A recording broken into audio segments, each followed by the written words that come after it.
अच्छा, प्रॉब्लम ये था कि हमने एक सब रूटीन लिखनी थी जो 3 अरेज को इनपुट के तौर पे लेगी, ठीक है। जैसे मैं अगर यहाँ पे कंसिडर करता हूँ तो ये 3 अरेज हम एग्जांपल ले सकते हैं, अरे 1, अरे 2 और अरे 1 2। तो पहली 2 अरेज के कंटेंट्स को हमने ऐड करना था और तीसरी अरे में सेव करना था, ठीक है। तो इस प्रॉब्लम को करने के लिए मैंने कहा यह था कि आप लोग इसको ट्राई ये करेंगे कि एक जेनेरिक सी सबरूटीन हो जो एरे के एड्रेसेस को एज अ पैरामीटर एक्सेप्ट करें और फिर उसको यूज़ करके ऑपरेशन को परफॉर्म करें। वेरिएबल अरे नेम्स को डायरेक्टली हमने सबरूटीन में एक्सेस नहीं किया क्योंकि हम चाहते हैं कि पहली दफ़ा वो एक सेट ऑफ रेज के लिए एग्जीक्यूट हो जाए, फिर दूसरी दफ़ा किसी दूसरी सेट ऑफ रेज अगर हो हमारे पास, जैसे इस केस में अरे 4 अरे 5 और अरे 4 5 है, तो इसके लिए वही प्रोग्राम एग्जीक्यूट हो जाए। तो अगर इसको मैं कंसिडर करता हूँ इसके पैरामीटर्स को, तो हमें बेसिकली 3 पैरामीटर्स इस केस में सेव कराने पड़ते हैं स्टैक पे, ठीक है। तो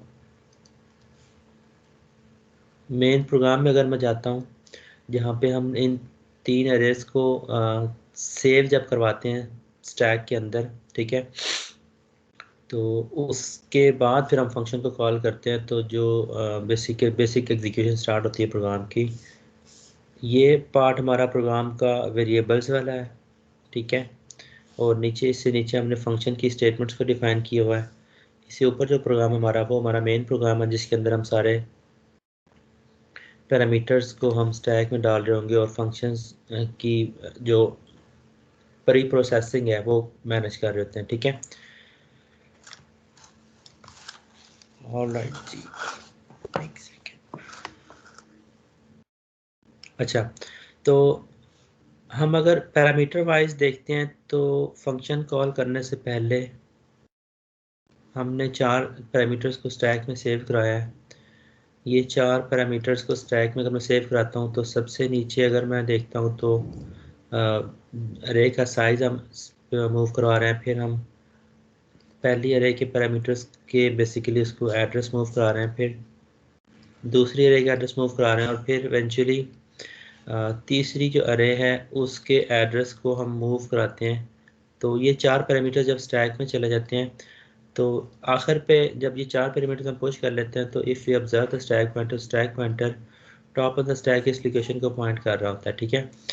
अच्छा, इसके बाद अगर मैं 5वीं स्टेटमेंट ये एग्जीक्यूट करता हूँ, फंक्शन कॉल वाली कॉल फंक्शन की स्टेटमेंट अगर यूज़ करते हैं तो फंक्शन कॉल की स्टेटमेंट जो है ये करती क्या है कि अगर मैं इनको एड्रेसेस देखता हूँ ना कि लेट्स से ये छठी इंस्ट्रक्शन थी और ये फ़र्ज़ करें अगर 7th इंस्ट्रक्शन है, जो 7th इंस्ट्रक्शन है जिसको हम यूजुअली रिटर्न एड्रेस कंसिडर करते होते हैं कि फंक्शन की बॉडी को कंप्लीट करके सीपीयू ने वापस कहाँ पर आना है।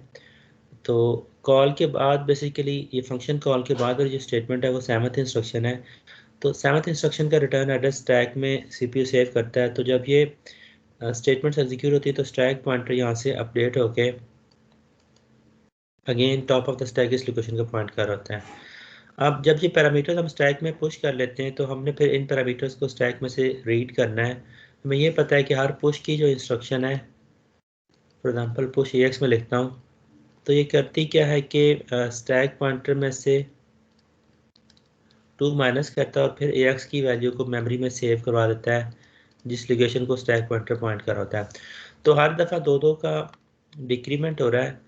इन अदर वर्ड्स अगर मैं यहाँ पे कोई न्यूमेरिक वैल्यूज अज्यूम करूँ कि let's say if this address is at FFE, तो जो साइज़ वाली वैल्यू पुश हुई होगी वो बेसिकली FFC के ऊपर पुश हुई होगी। और सिमिलरली इसको अगर हम कंटिन्यू करते हैं तो this will B FFA, this will B FFF8 and this will B FFF6। और इससे ऊपर अगर हम जाते हैं तो लास्ट वाला जो ये वाला एड्रेस है this will B eight FFF4, ठीक है।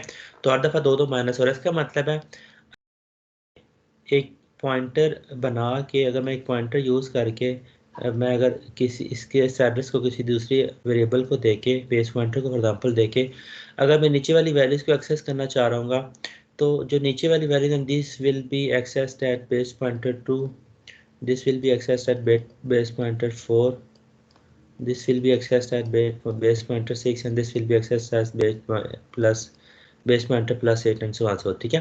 तो इस तरह से चूंकि हर एड्रेस दो दो बाइट्स के ऑफसेट पे पड़ा हुआ है, हर नंबर दो दो बाइट के ऑफसेट पे पड़ा हुआ है, तो अगर मैं नीचे वाले नंबर्स को एक्सेस करना चाह रहा हूँ तो मुझे उसमें ऑफसेट्स को ऐड करके मैं इस तरह से एक्सेस कर सकता हूँ। ठीक है, तो स्नैरियो ये है कि हम जब फंक्शन की बॉडी के अंदर जाते हैं, कॉल फंक्शन की स्टेटमेंट जब हम एग्जीक्यूट करते हैं, तो वहाँ पर हम जो पहला काम ये करते हैं, ये फंक्शन की स्टेटमेंट हमारे यहाँ से स्टार्ट हो रही है।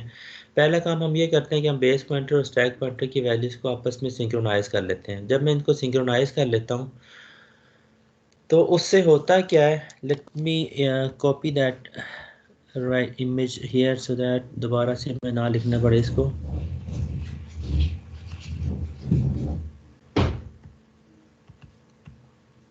सर बाय डिफॉल्ट हमारा जो बेस पॉइंटर होता है वो FFFE पे होता है।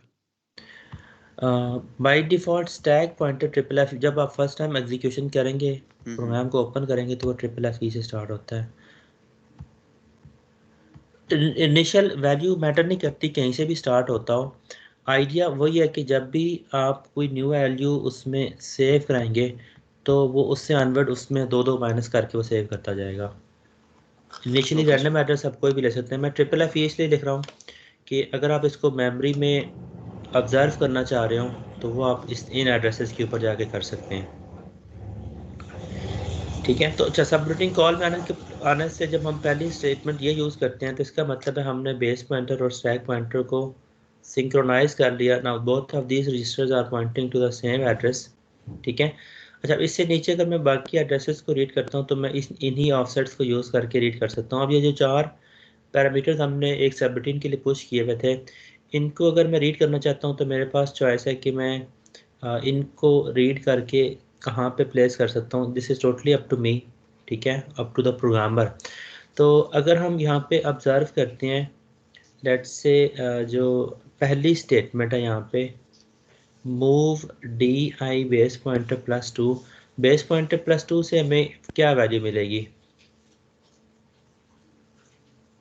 अरे 1 2 को बेसिकली एक्सेस करेगा अरे सीपीयू। 1 2 को। ठीक है, अरे मैं ये इसको यहाँ पे लिख भी लेता हूँ कि यहाँ पे जो हम वैल्यू एक्सेस कर रहे हैं वो अरे 1 2 का एड्रेस है। ठीक है, एड्रेस के लिए मैं एक सिंबल ऊपर एक बार लगा रहा हूँ ताकि वो उसको हम डिफ्रेंशिएट कर लें कि ये वैल्यूज़ नहीं है। ठीक है, तो ये एड्रेसेस हैं।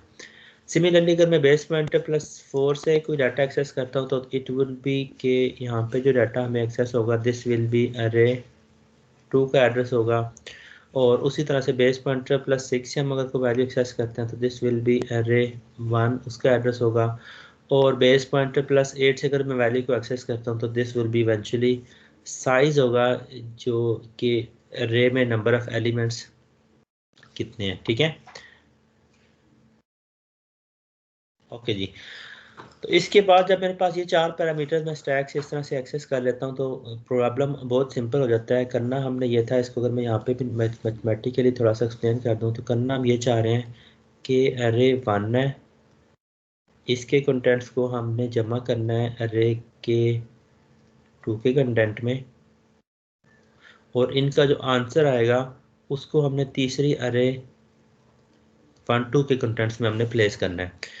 तो ये असल में मैथमेटिकली ऑपरेशन जो है ना वो ये है हमारा, जिसको हम एग्जीक्यूट करना चाह रहे हैं।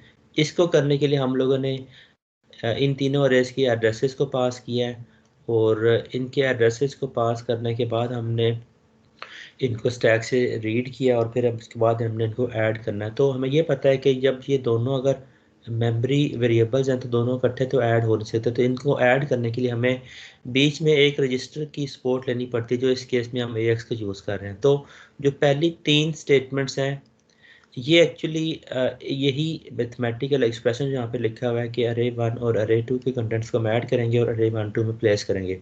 तो जो पहली तीन स्टेटमेंट्स हैं वो बेसिकली यही अब एक ऑपरेशन परफॉर्म कर रही हैं। ठीक है, हम SI को अगर देखते हैं तो SI हमारा पॉइंटर है अरे 2 का। ऊपर आप यहाँ से देख सकते हैं कि उस वैल्यू को हमने एक्सेस करके SI के अंदर प्लेस किया था।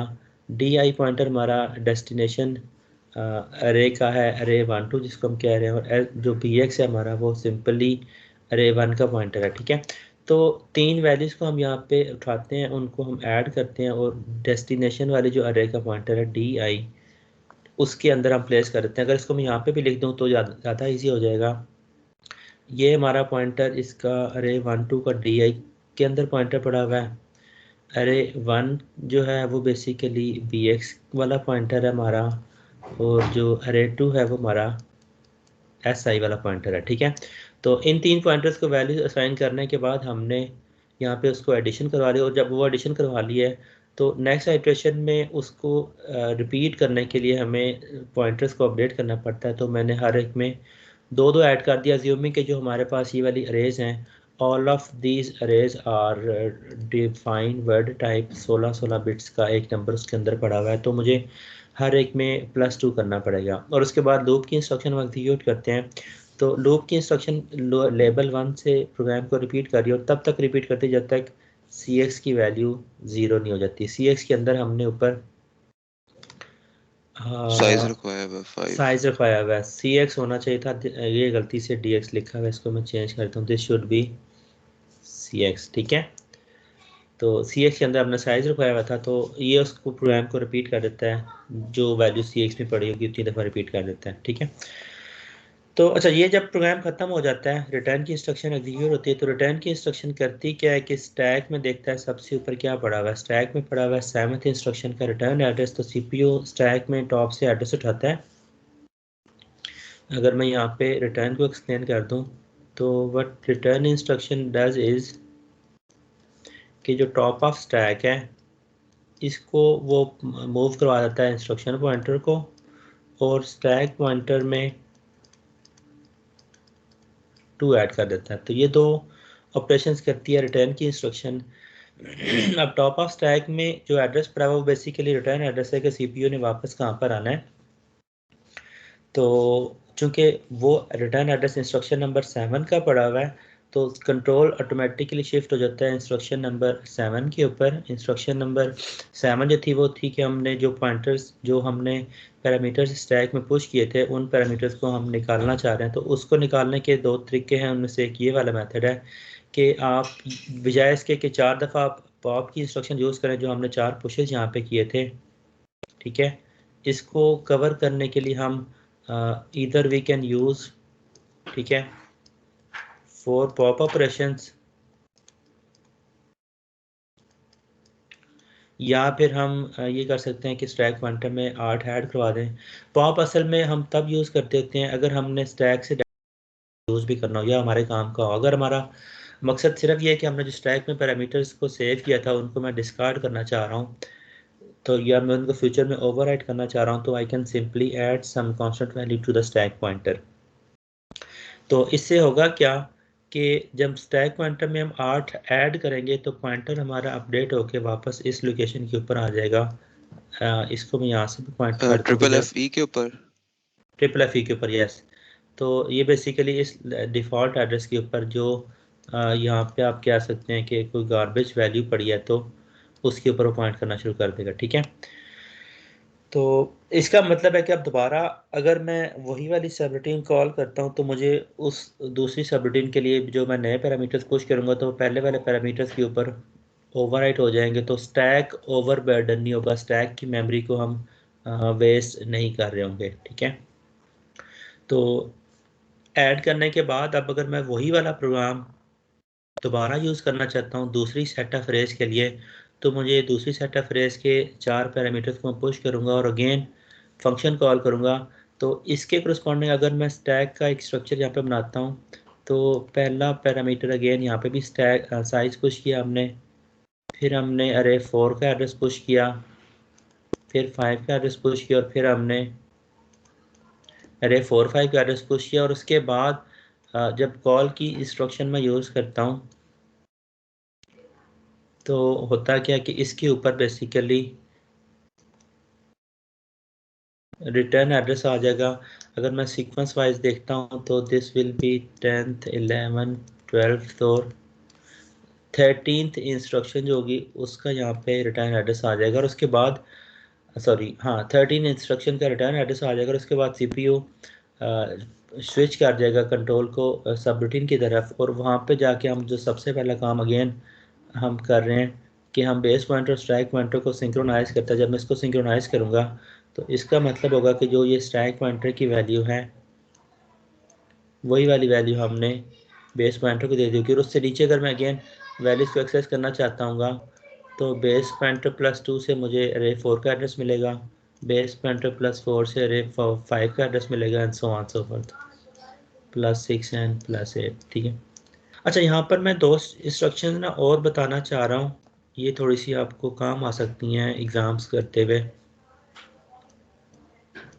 पुश ए या पॉप ए की दो इंस्ट्रक्शन हैं, या तीसरी इंस्ट्रक्शन जो है रिटर्न के साथ आप कोई नंबर बता देते हैं, फॉर एग्जांपल रिटर्न n है।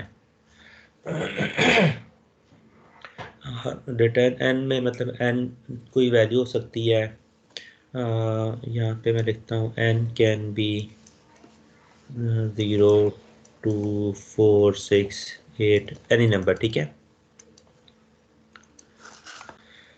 तो इस पे मैं थोड़ा सा बताता हूँ कि ये चीज़ें कहाँ पे आपको काम आ सकती हैं।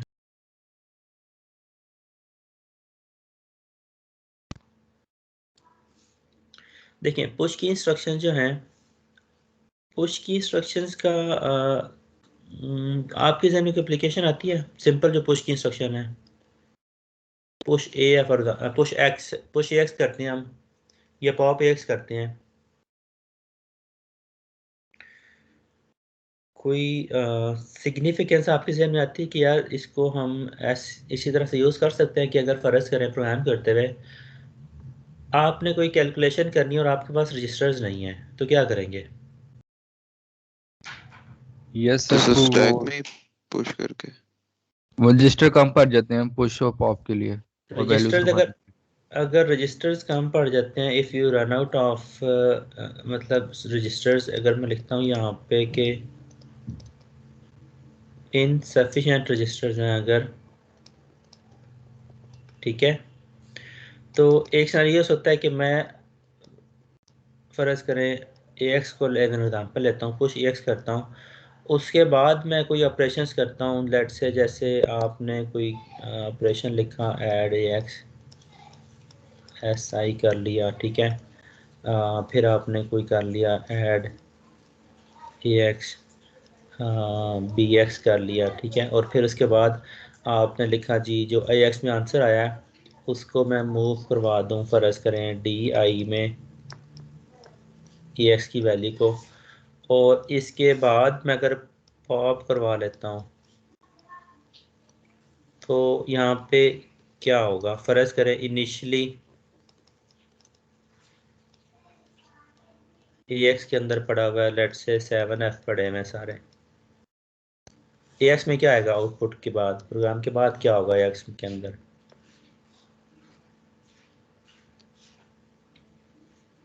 ये प्रोग्राम एग्जीक्यूशन के बाद ए एक्स के अंदर क्या आएगा?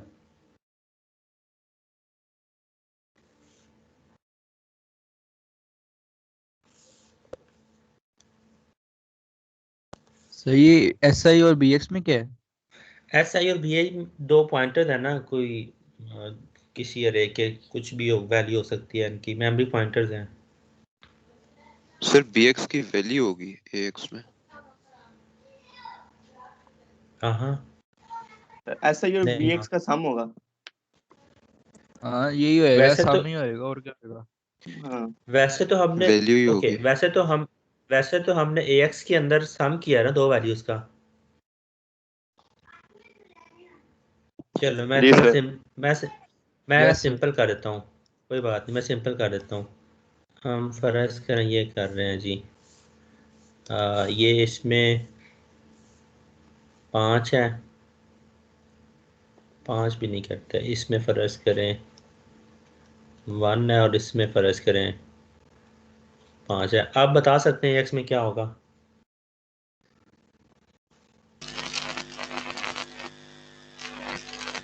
सर 6 यस होगा। सर, 6 होएगा, 6 6 होगा। होएगा। 6 होगा, इनिशियली एक्स में ये पड़ा हुआ है ना। या उसको भी सिंपल करता हूँ मैं, चलें और आसान करते हैं, और आसान कर देते हैं। AX के अंदर इनिशियली लेट से 0 पड़ा हुआ है, ठीक है, अब आसान हो जाएगा, ठीक है। तो यू गाइस आर सेइंग कि AX के अंदर 6 आ जाएगा। अगर सर 0 पर जीरो है Yes, तो sir. फिर 6 आ यहाँ जाएगा। पे अगर 0 6, पर है तो यहाँ 6 पे 0 पर 6 है। आएगा ना, यहाँ पे 6 आएगा, यस सर।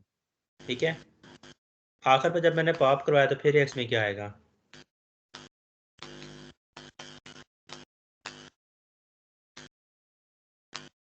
तो 6 ही आएगा। क्यों? सर उसका एड्रेस आएगा। नहीं यार, देखो ये पुश और पॉप की इंस्ट्रक्शन है ना, इन दो को नोट करो ना। सर जो तो सर इनिशियली पॉप करके AX में 6 ही आएगा फिर। ओके, यहाँ पे जब मैंने पुश किया था तो स्टैक में यहाँ पे AX की क्या वैल्यू थी? 0। 0 था, 0 था ना, 0 था सर। 0 था। तो जी। हमने क्या किया कि 0 को हमने स्टैक में डाल दिया है, जी सर। स्टैक में डाला तो स्टैक पॉइंटर मेरा इस लोकेशन को पॉइंट कर रहा है, ठीक है। लास्ट इंस्ट्रक्शन में मैं क्या कर रहा हूँ, मैं स्टैक से वही वाली वैल्यू निकाल के वापस AX को दे रहा हूँ,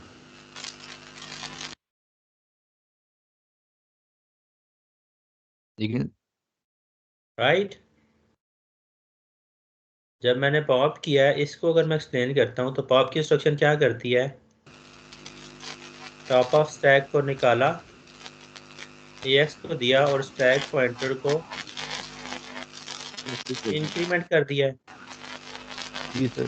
टॉप ऑफ स्टैक क्या पड़ा हुआ है? सर ये क्या नाम है, वो पुश वाला पड़ा हुआ है। पुश वाली वैल्यू 0 वाली वैल्यू पड़ी है ना, जी सर। सर जीरो ही पॉप।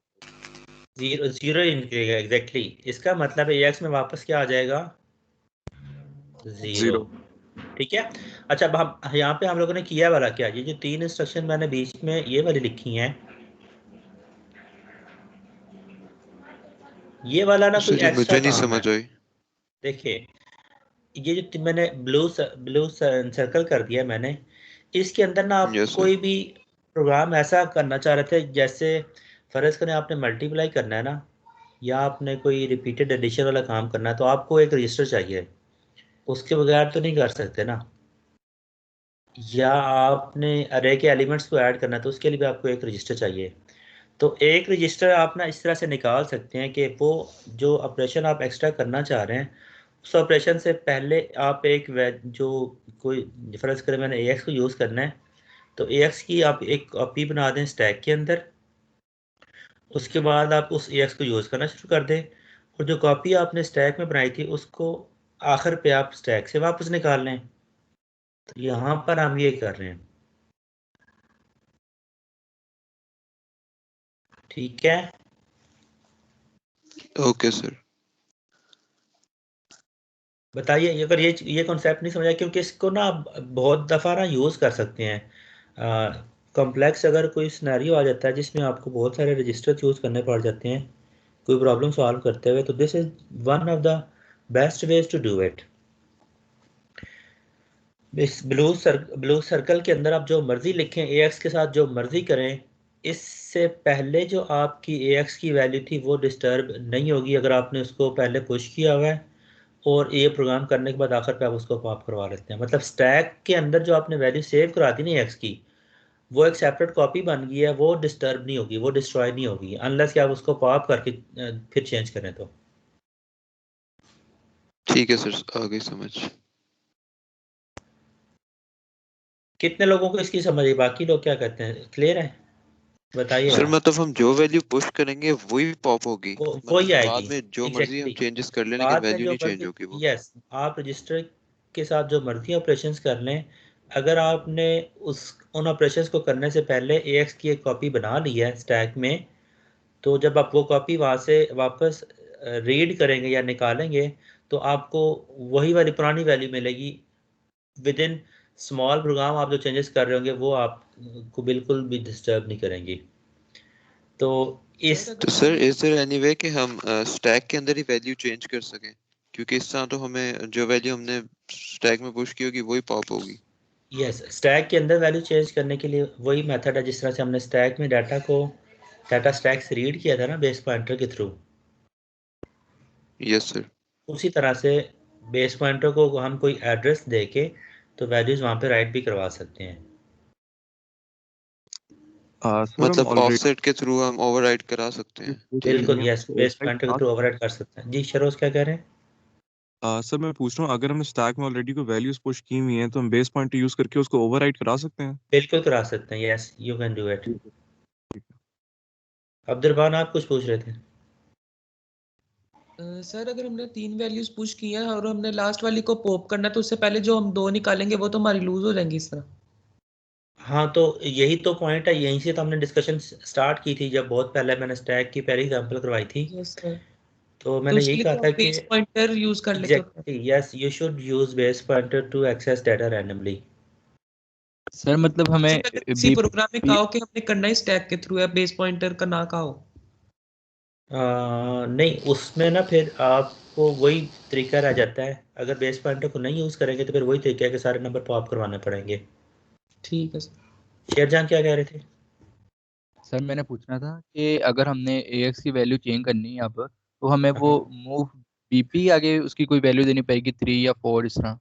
यस, अगर आप चाहते हैं कि स्टैक के अंदर जो आपने डाटा स्टोर करवाया AX की वैल्यू, जी जी। वो अगर आप चेंज करना चाह रहे हैं तो वो करने के लिए आपको एड्रेस देना पड़ेगा बेस पॉइंटर को, और बेस पॉइंटर के थ्रू वो वैल्यू आप चेंज कर सकते हैं फिर। ठीक है सर, ठीक है, ठीक है। हाँ अरसल कुछ पूछ रहे थे?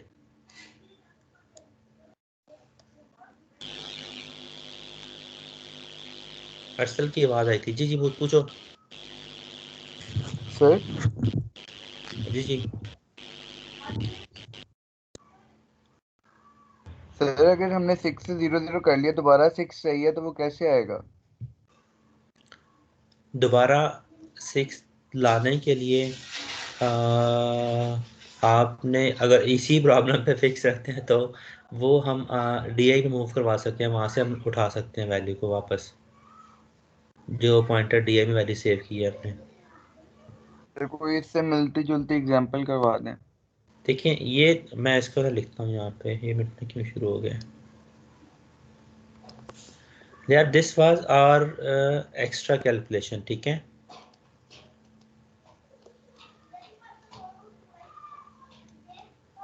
एक्स्ट्रा कैलकुलेशन अगर आपको करनी पड़ गई है प्रोग्राम के अंदर तो ये उसके लिए था, ठीक है। तो अगर आप चाहते हैं कि AX की वैल्यू 6 अगर आ गई और वो 6 रहे तो आप पॉप ना करवाएं। पॉप तो मैं इसलिए करवाया ना कि मेरे पास फ़र्ज़ करें ये जो वैल्यू मेरी ओरिजिनली पड़ी थी, मुझे ये वाली वैल्यू चाहिए थी। मतलब दिस वाज सम वैल्यू जो लेट से मैंने टेम्परेरी तौर पे कहीं सेव किया ताकि मैं इसको बाद में यूज़ कर लूँ, ठीक है। सर इस तरह तो इस एग्जीक्यूशन के बाद हम तो move AX is equal to 0 भी कर सकते हैं ना? यार नहीं गरमान देखो, ऑब्वियसली कर सकते हैं। मैं फ़र्ज़ करें मैं ये कहता हूँ यहाँ पे जो नंबर पड़ा था ना AX के अंदर, इसका मुझे नहीं पता यहाँ पे कोई XYZ W पड़ा हुआ है।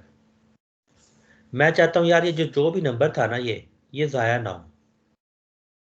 मैं ये चाहता हूँ कि ये जो भी नंबर है ये वेस्ट ना हो मुझे, लेकिन मेरे पास कोई और रजिस्टर भी नहीं है। मैं चाहता हूँ कि यार मैं कुछ कैलकुलेशन भी करना चाहता हूँ, लेकिन मैं चाहता हूँ कि ये वाली वैल्यू भी वेस्ट ना हो। समझ रहे हो बात को? जी जी। मैं इसको भी थोड़ा और आसान करता हूँ। देखें आप ये प्रॉब्लम अज्यूम कर लें, ऐसे कर लेते हैं और आसान कर दिया हमने। मैंने एक कैलकुलेशन करनी थी, this is just one example. Calculation ना बहुत कॉम्प्लेक्स भी हो सकती है। मैंने ये कैलकुलेशन करनी थी कि 1+5 में करता हूँ तो मुझे क्या आंसर मिलता है। AX में मैंने 1 मूव कराया है, उसको मैंने 5 जमा किया, मुझे पता लग गया आंसर 6 आता है। उसको मैंने कैलकुलेशन करके कहीं में स्टोर करवा लिया। अब मैं चाहता हूँ कि जो मेरे पास ओरिजिनल वैल्यू थी ये वाली कैलकुलेशन करने से पहले, जो इस केस में कोई नंबर है XWYZ, मैं चाहता हूँ वो वापस आ जाए। तो उसको लाने के लिए मैं आखिर पर जब पॉप करूँगा तो मुझे वो आंसर मिल जाएगा जो हाँ मैंने ठीक है, आप समझ सेव आ किया गई था, है। ठीक है। लेट से XYZ W जो भी नंबर था ना ये मुझे वापस मिल जाएगा। ये सिनेरियो है। बीच में ना ये जो कैलकुलेशन वाली एग्जांपल ले रहा हूँ, ये प्रॉब्लम तो कुछ भी हो सकता है, डिपेंडिंग अपॉन कि आप कौन सा प्रॉब्लम सॉल्व कर रहे हैं। तो अगर कोई कैलकुलेशन आपको करनी पड़ जाती है और आपके पास रजिस्टर्स नहीं है, तो this is one way to do it. कोई सा वाला रजिस्टर भी आप यूज़ कर सकते हैं। तरीका ये है कि उसके वैल्यू पहले आप पुश करवा दें, उसको फिर यूज़ करना शुरू कर दो। आखिर पे जब दोबारा पॉप कराओगे तो वो जो वैल्यू इसकी कैलकुलेशन से पहले थी, वो वाली वैल्यू आपको वापस मिल जाएगी। ठीक है, नोट्स में इसको भी मैं चेंज कर देता हूँ। सर हमने जो पुश करा दी थी वो वैल्यू हमने सारी कैलकुलेशन कर ली, और फिर जो मतलब कैलकुलेशन की कंक्लूजन निकली होगी वो हम कैसे लेंगे? वो डीआई तो के थ्रू? देखो, अगर आपको वो भी चाहिए ना, तो उसको भी या तो आप कहीं सेव करा लें, स्टैक में सेव करा लो, या फिर कहीं और सेव करा लो। इस केस में अगर मैं इस प्रॉब्लम के लिए देखता हूँ, तो वो मुझे पॉइंटर DI से वो वाली वैल्यू मुझे मिल जाएगी जो कैलकुलेशन मैंने ओके की सर। है। ठीक है जी। तो यस सर। ये जो एग्जांपल थी ना, पुश AX और पॉप AX वाली, इसको मैं यहाँ पे लाइन लगा देता हूँ। ये वाला सिनेरियो वो था कि जब आपके पास रजिस्टर्स इनसफिशेंट हो, रजिस्टर्स कम पड़ जाए और आपने कोई कैलकुलेशन करनी है, तो आप इस तरह से कर सकते हैं।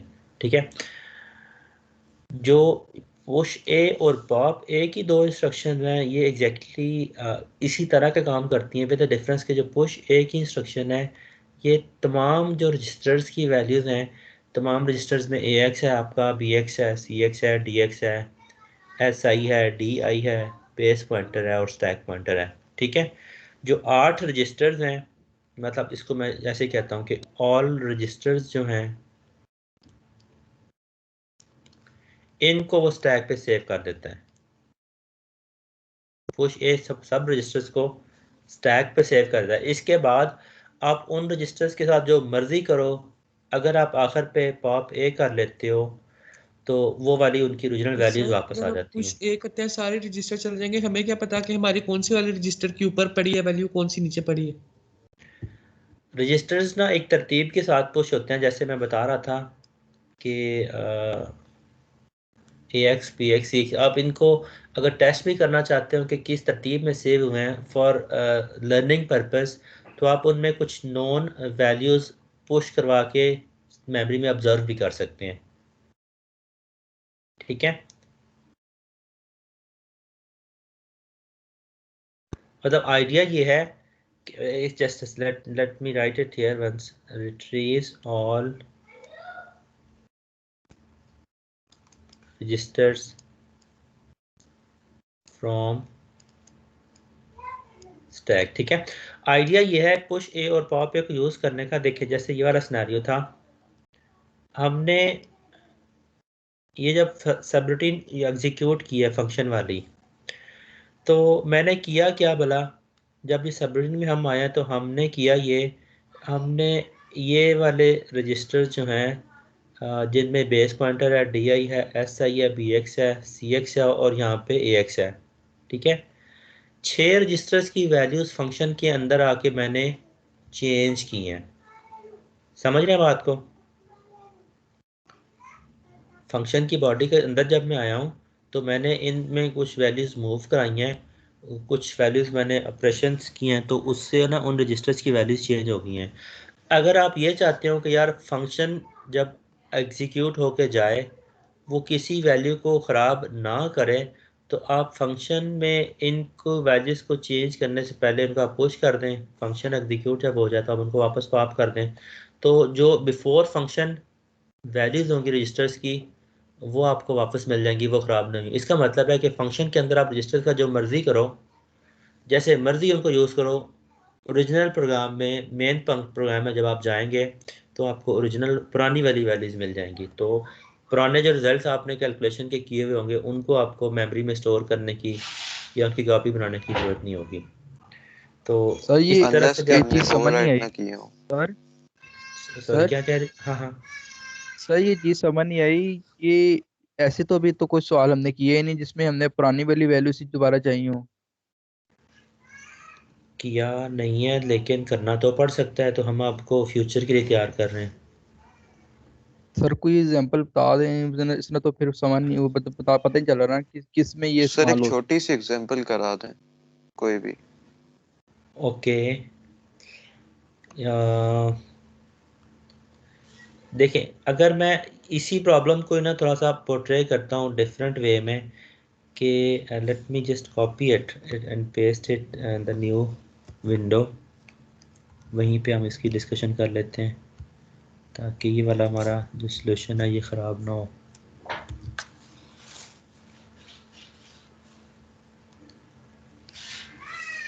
ठीक है, अच्छा ये सिनेरियो है, ये हमारा प्रोग्राम है। मैं करता ये हूँ, अब सिर्फ ये कहता हूँ कि यार आपने ना जो फंक्शन लिखना है ये फंक्शन कॉल से पहले, ठीक है, prior to this function call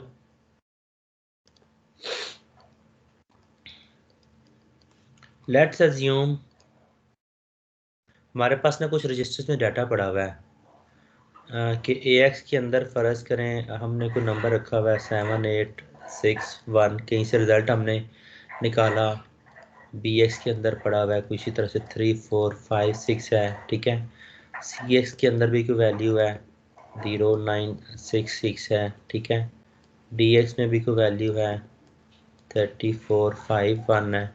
इसी तरह से ना मैं SI में भी कोई वैल्यू अज्यूम कर लेता हूँ, DI में भी कोई वैल्यू अज्यूम कर लेता हूँ, और इसके अलावा क्या बनता है, बेस पॉइंटर है उसमें भी कोई वैल्यू पड़ी है, स्टैक पॉइंटर में भी कोई वैल्यू पड़ी है।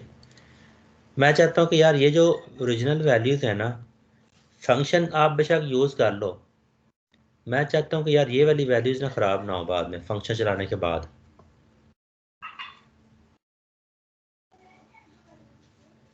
मतलब जब ये फंक्शन एग्जीक्यूट हो जाए ये बिफोर है, बिफोर ये वाली वैल्यूज़ हैं, और जब ये प्रोग्राम वापस आता है यहाँ से तो उसके बाद भी यही होने चाहिए आफ्टर फंक्शन कॉल,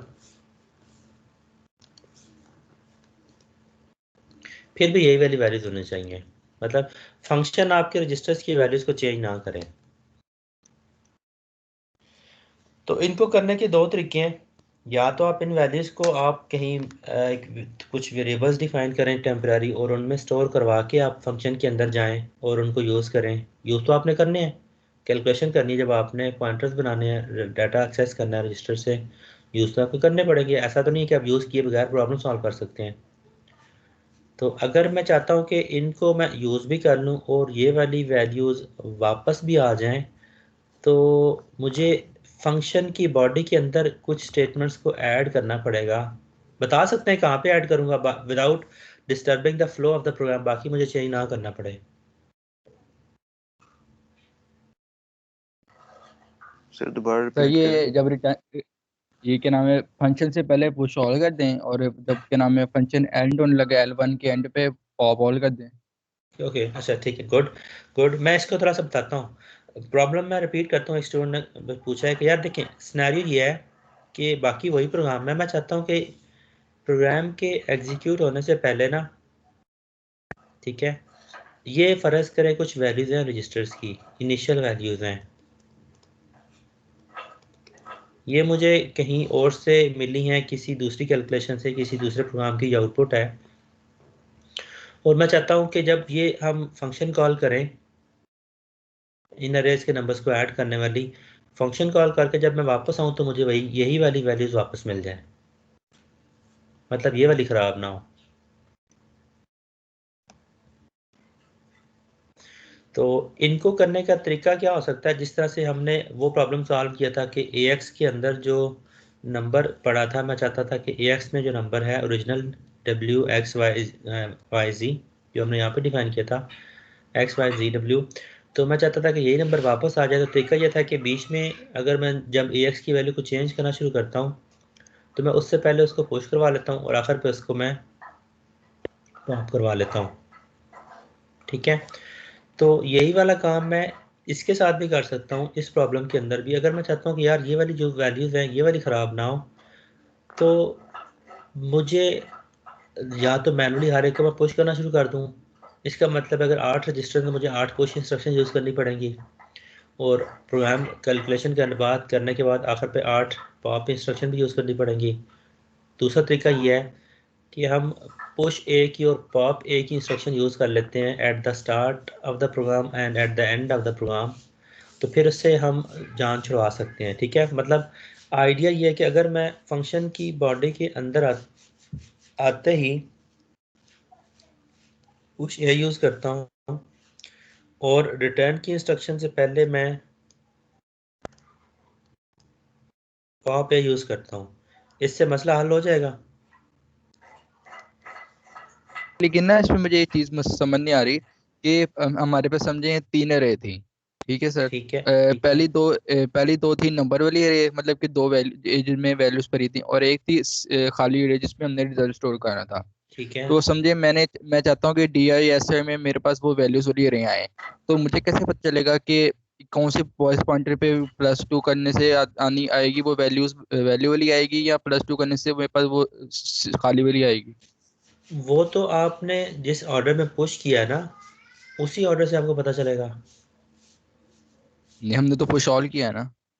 अच्छा, इस केस में ना डिफरेंट हो जाएगा। ये मैंने जो 2 क्वेश्चन मार्क लगाए हैं ये इसीलिए लगाए हैं कि मैंने डिस्कशन करनी थी। इसमें ना मसला हो जाएगा, गलत हो जाएगा। देखिए प्रॉब्लम क्या होगी भला, अगर मैं ये काम करता हूँ तो अगर मैं थोड़ा एनालाइज करता हूँ स्टैक के अंदर जो हमने डाटा पुश कराया होगा इससे पहले, पुश करने से पहले, मतलब यहाँ पे साइज है, यहाँ पे पहली एलिमेंट का एड्रेस है, दूसरी अरे का एड्रेस है, फिर हमें और +2 वगैरह चेंज करना पड़ेगा। बिल्कुल बिल्कुल गुड, सारे चेंज करने पड़ेंगे। देखिए अरे 1 2 का एड्रेस है, उसके बाद मेरे पास जो रिटर्न एड्रेस है, उसके बाद मैंने क्या किया, पुश ए यूज़ किया अगर, तो ये क्या करेगा, 8 रजिस्टर्स पुश करा देगा। मतलब यहाँ पे कितना बाइट्स होंगे टोटल, ये पुश ए की जो इंस्ट्रक्शन मेमोरी की कितनी बाइट्स लेगी, 8 16 लेगी सर। 8 रजिस्टर है ना, तो ये 16 बाइट्स ना यहाँ पे सेव हो जाएंगे।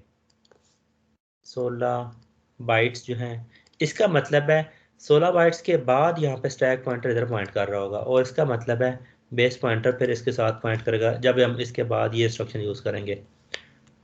इससे बड़ा एक स्वेयर मसला हो जाएगा ना, आपको ये वाले एड्रेसेस ऑफसेट्स दोबारा से कैलकुलेट करने पड़ेंगे। समझ रहे हो मसले को? जी सर, जी सर। No sir. देखिए देखिए इससे नीचे मैं देखता हूँ ना, प्रीवियसली क्या था, बेस पॉइंटर हमने, मैं इसको ना डिफरेंट उसके साथ लिखता हूँ। प्रीवियसली जब हमने पुश ए नहीं यूज किया था ना, सर ये तो रिटर्न एड्रेस बट जो वी है हैड, एक बार क्लियर करते हैं, return sorry address by default किस तरह होता है? सर सॉरी ये क्या, रिटर्न एड्रेस एक बार क्लियर करते हैं। रिटर्न एड्रेस ये सीपीयू लेता है कि जहाँ से फंक्शन कॉल हुई होती है ना। फॉर एग्जांपल इस केस में अगर मैं कैलकुलेशन करता हूँ ना, प्रोग्राम के स्टार्ट में देखूँ, तो ये अगर हमारी इंस्ट्रक्शन 1 है, ये 2 है, ये 3 है, ये 4 है, 5 है, इंस्ट्रक्शन 6 पे हमने फंक्शन कॉल किया है, तो उसने वापस वो फंक्शन कॉल करने के बाद वापस 7 पे आना है ना। तो जो 7 इंस्ट्रक्शन का एड्रेस होता है इसको सीपीयू पहले स्टैक में सेव कर लेता है, मतलब वो पहले देख लेता है कि मैंने वापस आना कहाँ पे है, ताकि बाद में उसको ढूंढना ना पड़े। ठीक है, तो ठीक है। इसको हम लोग नॉर्मली रिटर्न एड्रेस कंसिडर करते हैं। अच्छा वापस आते हैं इस पॉइंट के ऊपर। देखें अगर मैं फंक्शन की बॉडी के अंदर आते ही पहला काम ये करता हूँ ना कि पुश ए कर देता हूँ, तो उससे होगा ये कि रिटर्न एड्रेस के ऊपर हमने 16 बाइट्स और पुश करती हैं, बेसिकली 8 रजिस्टर्स है ना ये। ठीक है, 16 बिट्स के, तो हर चूंकि रजिस्टर 2 बाइट्स का है तो 16 बाइट्स हमने यहाँ पे, इसका मतलब है कि अगर इसके बाद अगर मैं बेस पॉइंटर में वैल्यू मूव कराता हूँ स्टैक पॉइंटर की, तो उधर पॉइंट करे। इसका मतलब है नीचे अगर मैं जाता हूँ तो ये वाली वैल्यू जो है मुझे मिलेगी, ये बेस पॉइंटर प्लस 6 पे 18 से मिलेगी। 8। 16 तो ऊपर वाले हैं ना। अच्छा आप ऊपर से नीचे आ रहे हैं। हाँ ऊपर से नीचे आ रहा हूँ ना। ठीक है ठीक है। ठीक है, तो ये मसला हो जाएगा। तरीका ये है कि जब मैं ये करने की बजाय मैं इसी को ना नेक्स्ट पेज के ऊपर मैं इसको ओवरराइट करता हूँ, बाद में इसको मैं एज ए नोट शेयर भी कर दूंगा पीडीएफ बना के। मसला इसमें ना मतलब ये था, हम लोग करते ये हैं, हम ना ये काम नहीं करते। Let me put it in a new page. हम लोग करते ये हैं कि ओके, हम लोग करते ही हैं कि हम ना ये वाला पुश नहीं करते। मैं इसको क्रॉस करता हूँ, यहाँ पे नहीं करते हम, ठीक है, बल्कि मुझे कोड कॉपी करना चाहिए था। सेकंड हमने कॉपी बना लिया ना इसकी, मैं इधर इसको ओवरराइट करता हूँ। हम ये काम नहीं करते, हम पुश ए इधर फॉरवर्ड नहीं करते, क्योंकि इससे में मसला ये होता है कि हमारा बेस पॉइंटर और स्टैक पॉइंटर दोनों की वैल्यूज़ जो है वो ऊपर चली जाती हैं। तो हम पहले ये कर लेते हैं कि फंक्शन की बॉडी के अंदर आते ही हम ना पहला काम यही करते हैं कि बेस पॉइंटर और स्टैक पॉइंटर को सिंक्रोनाइज़ कर लेते हैं।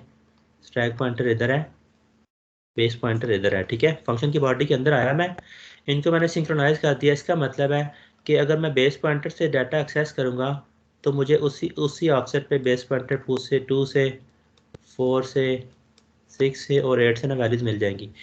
इसके बाद यहाँ पर मैं एक इंस्ट्रक्शन शामिल करता हूँ, इस वाली इंस्ट्रक्शन के बाद, इसके बाद अगर मैं पुश ए करता हूँ तो इसका मतलब है कि जो डाटा है वो इससे ऊपर ये 8 रजिस्टर अगेन उसी तरह से सेव हो जाएंगे। स्टैक पॉइंटर की वैल्यू तो अपडेट हो जाएगी यहाँ पे, लेकिन बेस पॉइंटर की वैल्यू अपडेट नहीं होगी। इसका मतलब है कि जो ऑफसेट बेस पॉइंटर के थे वो हमें चेंज नहीं करने पड़ेंगे, वो सारे ऑफसेट्स एज इट इज़ वो वैलिड रहेंगे, ठीक है।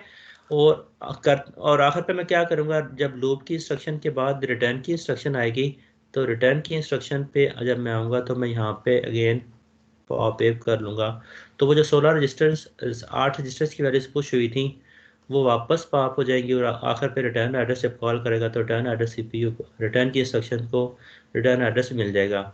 इससे फ़र्क ये पड़ेगा कि मुझे ये जो ऑफसेट्स मैंने यहाँ पे लिखे हैं with respect to base pointer, ये मुझे याद नहीं रखने पड़ेंगे। मतलब अगर प्लेन एग्जीक्यूशन आप लोग कर रहे हैं, इसको अगर आप आदत बना लेते हैं कि जब भी मैं फंक्शन की बॉडी के अंदर आता हूँ तो मैं पहला काम ये करूँ कि बेस पॉइंटर की वैल्यू और स्टैक पॉइंटर की वैल्यू को सिंक्रोनाइज कर लूँ, तो इसका मतलब है कि मैं उसके बाद +2 +4 या +6 करके डाटा को उठाऊँगा तो जो पैरामीटर्स मैंने पुश किए हुए थे वो मुझे उसी ऑर्डर में वहाँ से मिलना शुरू हो जाएंगे, ठीक है। तो सिंक्रोनाइज करने के बाद आप जिस मर्जी रजिस्टर को पुश कर लो उससे फ़र्क नहीं पड़ेगा, पुश ए कर लो या कुछ जो जो रजिस्टर आप यूज़ कर लें सिर्फ उनको पुश कर लें। बुक पे ना इसकी एग्जांपल्स हैं काफ़ी सारी, आप उनको एक दफ़ा गो थ्रू करेंगे ना ड्राई रन करके तो उससे भी आपको इसका आइडिया हो जाएगा कि जो जो रजिस्टर्स आप यहाँ पे यूज़ करें। फॉर एग्जांपल मुझे ना पुश ए करने की भी बाय द वे ज़रूरत नहीं है, यहाँ पे मैं सिर्फ उन रजिस्टर्स को पुश कर लूँ जिनकी वैल्यूज़ को मैं चेंज कर रहा हूँ। मतलब पुश ए करने से मैं 16 बाइट्स रिजर्व करवा रहा हूँ स्टैक में, हालांकि हो सकता है मुझे 8-10 बाइट्स सेव कराने से काम चल जाए, हो सकता है मैं 5 रजिस्टर यूज़ कर रहा हूँ मैक्सिमम।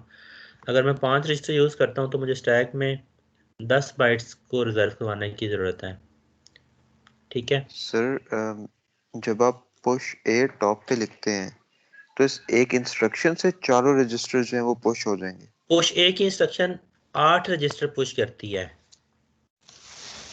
तरतीब मैं ठीक है उसकी सर, ना आगे बता समझ दूंगा, मतलब यहाँ पे नीचे नोट जितने में भी डाल दूंगा। रजिस्टर्स होंगे हाँ, अगर ऊपर पुश ए लिखा होगा तो सब पुश हो जाएंगे स्टैक में। 8 रजिस्टर पुश कर देगा वो AX BX CX DX, उसके CX ठीक है बाद sir. SI DI base pointer और स्टैक पॉइंटर, ये 8 रजिस्टर्स को डाल देता है। Okay sir. सिमिलरली पॉप ए करूंगा तो वो 8 रजिस्टर जो उसने सेव करवाए थे उसी ऑर्डर में वहां से वापस निकाल के ओरिजिनल वैल्यूज को रीस्टोर करवा देता है। समझ आ गई सर।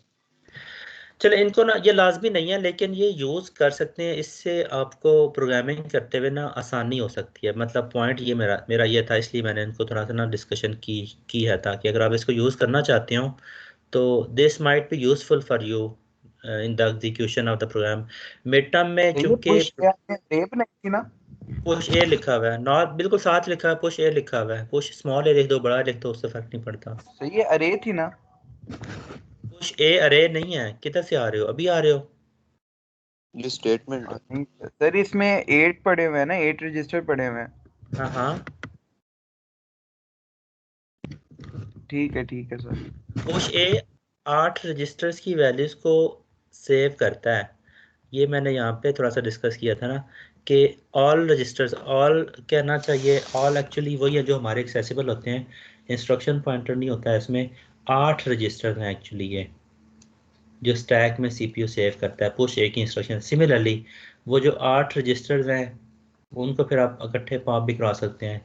तो ये 2 इंस्ट्रक्शन है जिनको आप यूज़ कर सकते हैं अगर आप कुछ रजिस्टर्स यूज़ करना चाहते हो लेकिन आपके पास मेमोरी अगर मतलब ऑपरेशंस करना चाहते हैं, अगर आपके पास अगर रजिस्टर्स नहीं है तो आप उनकी कॉपी इस तरह से बना के उनको फिर बाद में यूज़ करके ओरिजिनल वैल्यूज़ उनकी वापस रिस्टोर करवा सकते हैं।